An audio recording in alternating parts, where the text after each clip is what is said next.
Ya, dan pemirsa, perhelatan Akbar Asian Games 2018 sebentar lagi usai. Dan 30 medali emas berhasil diraih dan menjadikan Indonesia berada di posisi 4. Prestasi membanggakan ini merupakan kebangkitan olahraga tanah air yang sempat lesu. Indonesia selanjutnya bersiap menghadapi SEA Games 2019 dan Olimpiade Tokyo 2010. Satu medali kembali ditambah timnas Indonesia Kamis siang melalui cabang olahraga kano double 500 meter putri. Medali diraih melalui kiprah Rizka Adriani dan Nurmeni.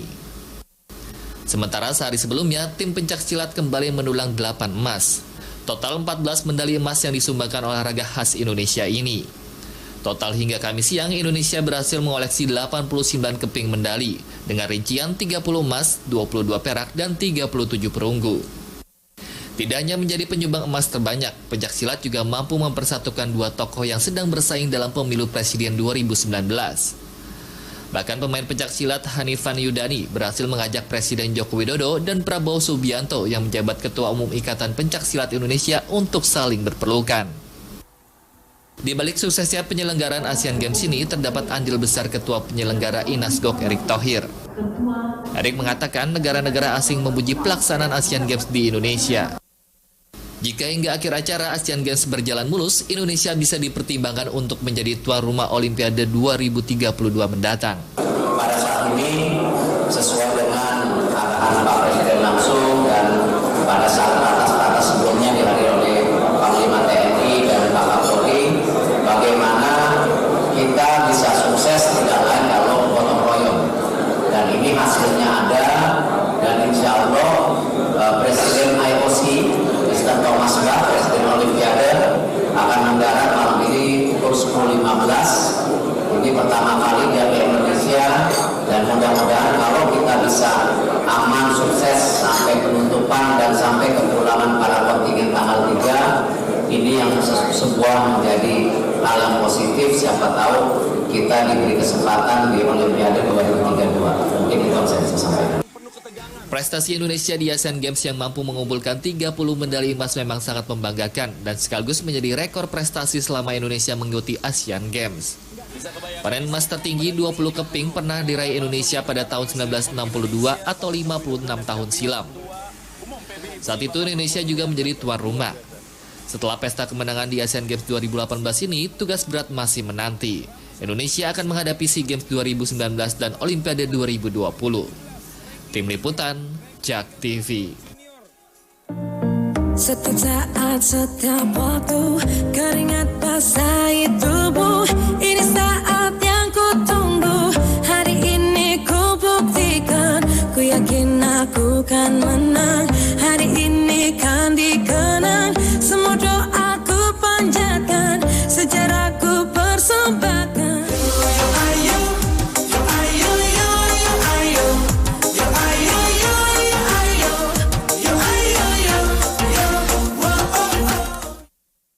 Perhelatan Asian Games tidak lepas dari kerja Inasgok, dan untuk mengetahui bagaimana mempersiapkan hingga dari awal hingga akhir. Ya, dan ini berikut perbincangan kami dengan Ketua Inasgok Erick Thohir yang sudah kami rekam sebelumnya. Saat ini saya sudah bersama dengan Ketua Inasgok, Pak Erick Thohir. Apa kabar? Baik. Pak Erick, ini jelang penutupan Asian Games, kesibukan apa? Sibuk banget, tinggal 4 hari justru ini yang deg-degan. Deg-degan Ya saya karena... rasa ya kembali kan sekarang tinggal 4 hari ya. Jadi tentu kami panitia mesti benar-benar fokus di closing ya. Dan tentu juga selain closing pada saat kepulangan atlet yang paling penting tanggal 3, karena jangan sampai kontingen datang seneng di sini dijamu, senang, atlet village-nya bagus, makanannya bagus, transportasi bagus, pas mereka mau pulang di airportnya berantakan. Nah ini kita mesti pastikan supaya semuanya insya Allah sampai akhir itu harus lancar. Ini sebelum PR-PR ke closing dan pemulangan atlet. Saat ini Indonesia meraih medali emas luar biasa Pak, di atas target. Tanggapannya? Luar biasa, karena memang hasil kerja ini tidak lain tentu KOI, Komite Olimpiade Indonesia, juga Kemenpora, ya Pak Menpora, lalu Chief the Mission Pak Syaf, ya, Lalu juga tentu yang tidak kalah pentingannya kepada cabang-cabang olahraga. Ya, karena kalau tanpa cabang-cabang olahraga juga tidak bisa berkarya. Terus yang lebih penting lagi dari semuanya atletnya. Ya, jadi memang target awal 16 medali emas. Di mana banyak sekali cabang-cabang olahraga yang itu di atas target. Contoh saja pencaksilat. Ya. Yang awalnya 8, sekarang Kemarin 14 ya. 14, Sekarang mungkin akan terus ya. bertambah. Lalu tadinya tenis yang tidak ada target mendapat 1 medali emas. Olahraga sport climbing yang tadinya 2 jadi 3. Jadi rata-rata mencapai target dan bahkan di atas target. Nah, tentu yang penting juga bagaimana nanti cabang-cabang olimpiade harus dipersiapkan untuk Olimpiade 2020 Tokyo, kan udah makin dekat. Nah, ini mesti dipersiapkan. Jadi memang ya ini semua karena gotong royong juga. Bahwa hal ini bisa tercapai ya karena semua satu visi mau sukseskan Indonesia, mau bawa bendera merah putih berkibar gitu. Jadi selain gotong royong, ada apa sebenarnya rahasia para atlet bisa luar biasa berprestasi ketika Indonesia menjadi tuan rumah? Ya, saya rasa atletnya sendiri yang mau menunjukkan bahwa olahraga kita itu olahraga yang sudah sesuai dengan standar dunia. Dan juga panitia kan yang rencana juga Pak Presiden memberikan bonus-bonus itu luar biasa. Yang tadinya medali emas itu 400 juta, sekarang 1,5 miliar tuh. Wah, ini top banget gitu. Dan mudah-mudahan dengan tadi pendapatan yang luar biasa, mungkin tertinggi di dunia nih, ya mereka atlet-atlet bisa mulai menabung dan memperhitungkan masa depan mereka, ya asuransi dan lain-lain supaya mereka siap-siap. Jangan kejadian seperti zaman-zaman dulu, atlet-atlet yang berprestasi setelah tidak berprestasi, ya tidak punya uang, tidak punya dana. Ini yang kita harus jaga. Kalau dari Inasgok ada treatment khusus untuk mengenjot prestasi atlet sebelumnya? Nggak boleh. Okay. Kami kan Inasgok harus fair kepada semua kontingen. Kita layankan dengan baik. Dari mereka datang dan pergi, semua kita harus layankan sama. Tidak ada privilege buat atlet Indonesia. Bahkan promosi-promosi Asian Games sendiri kan tidak ada atlet Indonesia promosinya. Cuman Erick Thohir sebagai ketua KOI, kita punya promosi sendiri. Ada Rumah Indonesia, ya, ada juga iklan-iklan yang ada di jalan-jalan, di TV semua mengenai atlet Indonesia itu boleh. Tapi kalau saya sebagai ketua Asian Games ya mesti netral. Dan makanya ketika ada keluhan dari beberapa negara, oh panitia Asian Games curang. Gimana curangnya? Kan semua technical delegate ditunjuk oleh tadi ASEAN Federation dan International Federasi. Artinya tidak ada kecurangan. Ya, kita melayani dengan baik. Dan mestinya kayak negara Iran yang notabene sesama negara Islam mestinya saling mendukung lah sesama. Yang apalagi Indonesia kan mayoritas penduduknya Islam, mesti saling dukung, ya kan. Ada statement dari Ketua Pencaksilat Singapura, ada negara tetangga sesama Asia Tenggara. Janganlah kita berbeda, kita mesti jadi satu. Apalagi silat ini kan olahraga Melayu, dari Singapura, Malaysia, Indonesia ini serumpun, ya. Dan saya rasa dominasi medali di sebuah negara itu biasa saja. Kalau kita lihat beberapa negara juga mendominasi cabang ini, didominasi oleh negara ini. Cabang ini dominasi negara ini karena memang contoh kalau mereka ribut-ribut mengenai silat, loh kan kita panitia Asian Games juga memasukkan kurai, sambo, kabadi yang jelas-jelas Indonesia nggak ngerti olahraga itu. Kalau dari silat toh jurinya juga bukan dari Indonesia ya Pak? Iya, dan jelas-jelas itu fair, ada TV-nya, ada rekamannya. Jadi saya menyayangkan statement-statement tidak penting, ya, apalagi sesama negara yang hubungannya baik, kita saling menghormati gitu loh. Soal kerja Inasgok tidak diragukan lagi menyediakan venue yang luar biasa. Semuanya sudah dikemas sebaik mungkin. Lalu setelah Asian Games, bagaimana memanage semua ini agar bisa menjadi aset kita yang bisa dimanfaatkan atlet? Ya, kalau kami dari panitia Inasgok sudah konsultasi dengan Dewan Pengarah, Pak Yusuf Kalla, Wakil Presiden. Saya secara pribadi sudah menyampaikan kepada Pak Presiden, Ibu Puan juga tahu, Ibu Sri Mulyani sudah tahu, Pak Menpora sudah tahu, Gelora Bung Karno, Chief de Mission kemarin juga buat statement, ya bahwa tentu setelah Asian Games ini harus ada persiapan lain, baik daripada venue-nya, baik pada atletnya. Kalau atletnya tadi saya bilang bahwa sangat harus tahun depan ini sudah ada SEA Games 2019 Filipina. Kalau disiapkan baru tahun depan salah, mesti dari akhir tahun ini sudah disiapkan. Karena SEA Games 2019 itu akan mulai bulan November. Nah, lalu Olimpiade 2020 Tokyo bulan Agustus, bukan 2 tahun, 1,5 tahun. Betul. Nah, itu harus disiapkan.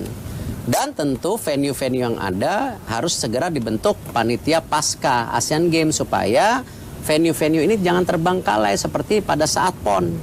Nah, ini harus dijaga. Ini beberapa hari jelang penutupan Asian Games. Bagaimana kiat Inasgok untuk mempertahankan kesuksesan sampai dengan penutupan dan pemulangan nanti?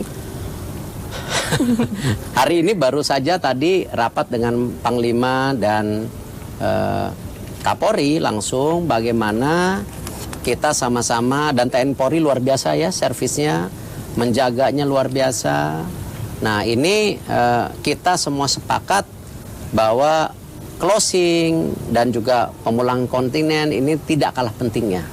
Nah, khususnya buat pemulangan kontingen tanggal 3, saya juga mengharapkan masyarakat luas bersabar. Ya, karena kenapa ribuan atlet masuk ke airport, ya kita layani dengan baik. Ya. Seperti contoh saja kemarin saya tengok langsung di Palembang, lihat langsung bahwa yang tadinya line Asian Games dari 2 menjadi 5. Oke, nah, bukan berarti tidak menghormati publik Palembang, tetapi kan kita sebagai negara mesti servis dulu. Tuan rumah. Gitu. Nah, ini mohon maaf kalau nanti tanggal 3 di Jakarta Palembang Airport agak ribet. Agak gitu, padat gitu ya Pak, kan? tanggal 3 ini harus tetapi dicatat. untuk closing, ini luar biasa juga responnya. Tetapi tentu saya ingin mengingatkan apa sih bedanya pembukaan dan penutupan. Itu ditahan dulu habis jeda boleh ya Pak? Boleh. Usai jeda pemirsa tetaplah bersama kami.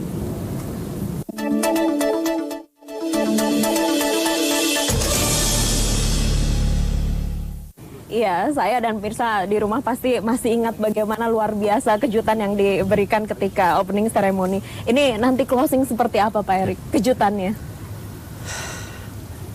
Kalau pembukaan itu kan benar-benar mengenai selebrasi Indonesia untuk dunia. Karena itu bagaimana kita sangat menonjolkan Indonesia. Nah, tetapi dibungkus dengan kemasan kelas dunia. Nah, ini yang tentu hasilnya dipuji di banyak negara. Ya. Dan banyak negara yang tadinya pesimis seperti negara luar negeri, Eropa, Amerika, oh Indonesia bisa ya buat seperti itu. Nah, itu alhamdulillah. Dan tentu sifatnya ketika pembukaan itu kolosal. Ya. Ya. Wah, gitu. Penutupan ini kembali bukan supaya penonton pada lemes atau yang beli tiket pada lemes, bukan. Tetapi penutupan ini kan sebenarnya lebih farewell party. Oke. Selebrasi daripada Asia, atletnya. Mereka sudah bertanding. Ya, makanya banyak sekali artis-artis dari luar negeri seperti Super Junior, Icon, ya kan, dari India, dari Arab, YouTuber top itu pada ini semua. Artis dari China juga karena kita serah terima dari Indonesia ke China, dan dari China sendiri 3 tanggung-tanggung bawa ikon besar Jack Ma. Salah satu bisnismen Alibaba kan semua orang tahu kalau anak-anak muda. Nah, ini sebuah ikon juga yang memang tadi selebrasi Asia. Nah, disitulah kita berkumpul mengucapkan terima kasih ya kepada volunteers yang luar biasa ya, dan tentu ada juga 4 panitia Inasgok yang meninggal pada saat penyelenggaraan.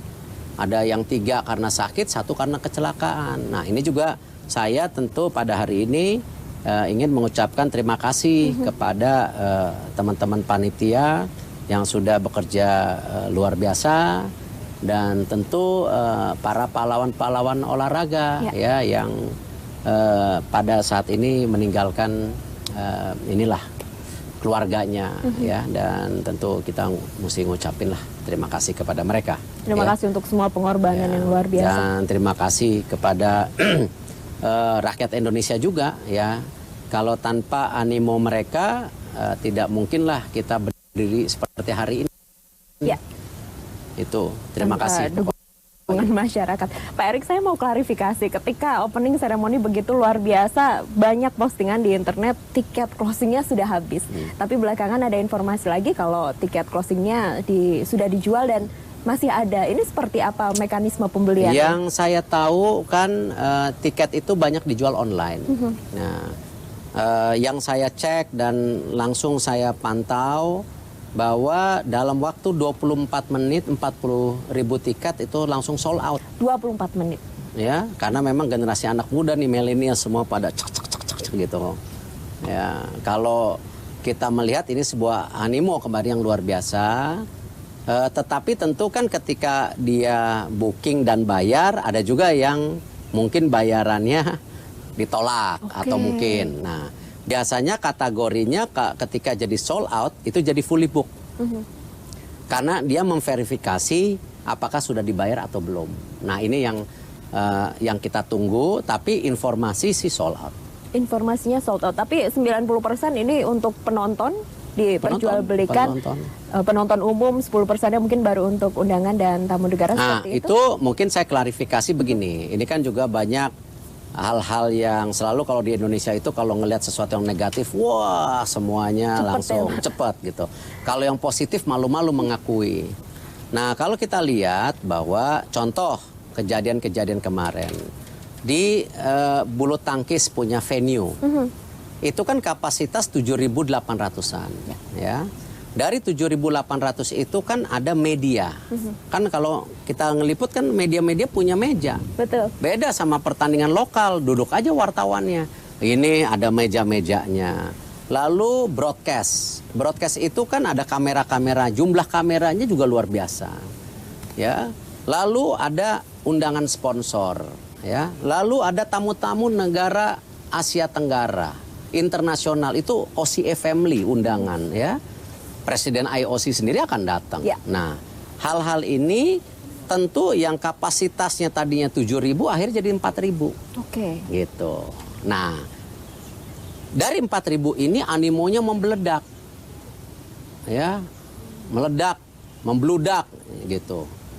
Menjadi luar biasa. Semua cabang pertandingan tadi saya udah bilang ramai sekali. Nah, karena itu kemarin kan ada kejadian-kejadian yang mohon maaf tidak enak, misalnya penonton digeser karena VIP, itu tidak benar. Oke, itu bahwa penonton itu punya hak untuk duduk. Nah, jumlah VIP atau undangan yang berlebihan itu kita sudah selalu bilang first come first serve. Jadi kalau contoh di pertandingan Kurais misalnya atau Sambo atau Kabadi yang tadi olahraga tidak ngetop, di situ VIP-nya jumlahnya 100, yang datang 50, ya tentu lega. Nah, cuman kalau bulu tangkis VIP-nya 300, yang datang 2.000, nah itu yang jadi masalah. Nah, itu kadang kita harus menjaga, dan kasihan anak-anak volunteer di bawah. Kan kita ingin mendidik mereka, anak-anak volunteer ini tentu kalau ada hal-hal yang membingungkan mereka jadi panik gitu, karena mereka kan di training baru berapa bulan, dan ini tentu legasinya supaya mereka ini menjadi pimpinan industri olahraga ke depan, dan mereka merasakan langsung dinamika di lapangan gitu. Nah, ini yang kita harapkan juga makin hari makin baik, apalagi kalau mau jadi tuan rumah Olimpiade. Nah, bahkan OCA sendiri Setelah kami laporkan hal-hal ini, makanya OCE mengeluarkan surat bahwa bagaimana kalau itu diturunkan sampai 10%. Koordinasi dengan competition dan venue manager. Jadi bukan dimarahin. Cuman kalau orang bahasa Inggris itu biasanya ya Inggrisnya begitu. Kalau orang Indonesia bikin surat dengan hormat, dengan ini, gini. Kalau orang luar negeri bikin surat, please follow. Ini begitu. Cuman wordingnya dianggap menegur, sebenarnya enggak. Bukan Orang teguran. sebelum surat itu keluar, kita sama OCE duduk bagaimana menanggulangi ini, dan hal-hal ini kan terjadi juga di Olimpiade London yang istilahnya bangku kosong, ya bukan ada jinnya, ya ada yang beli tapi nggak datang. Ya, tapi mohon maaf kepada para penonton yang misalnya tadi ada digeser-geser, itu sebenarnya hak mereka. Nah, nanti kita perbaiki di lapangan. Saya tidak mau nyalain volunteer, mereka anak-anak muda, usianya masih 28, 23, kasihan. Ya, dan itu banyak dipuji oleh negara lain. Volunteer kita one of the best. Dibandingin London, dibandingin Rio, mereka one of the best. Luar biasa pasti trainingnya Pak Erik. Kalau badminton kan ketika nggak bisa masuk ke dalam, nonton langsung, ada layar besar di luar yang disediakan. Kalau nanti closing ceremony gimana Pak Erik? Rencana juga ada layar besar yang disediakan supaya semua bisa nonton bersama. Tapi TV-nya juga live kok. Ya, 10 TV live. Iya. Ya, Jadi, mudah-mudahan pilihan TV juga kecipratan kali. Semoga. Ini artinya walaupun sudah datang ingin melihat di GBK tapi tidak bisa masuk, bisa menyaksikan di sekitar GBK. Ada berapa titik yang disediakan? Ada hampir 5 titik. Terakhir Pak Erik, kekhawatiran jelang penutupan, adakah yang dirasakan Inasgok? Closing sama mengirim kontingen pulang, semuanya mesti baik. Oke. Ya, Presiden IOC juga akan datang. Ya, kita harus layani dengan baik kalau kita mau masuk Olimpiade. Tapi optimis? Dengan Optimis gotong dong, royong harus. semua akan. Dengan gotong royong sukses. Terima kasih Pak Erik waktunya ini. Terima Semoga kasih. lancar sampai penutupan dan pemulangan. Terima kasih ya. Terima kasih. Iya, pemirsa, inilah akhir perbincangan saya dengan Ketua Inasgok Erick Thohir. Ayu Ardani pamit. Terima kasih. Sampai jumpa.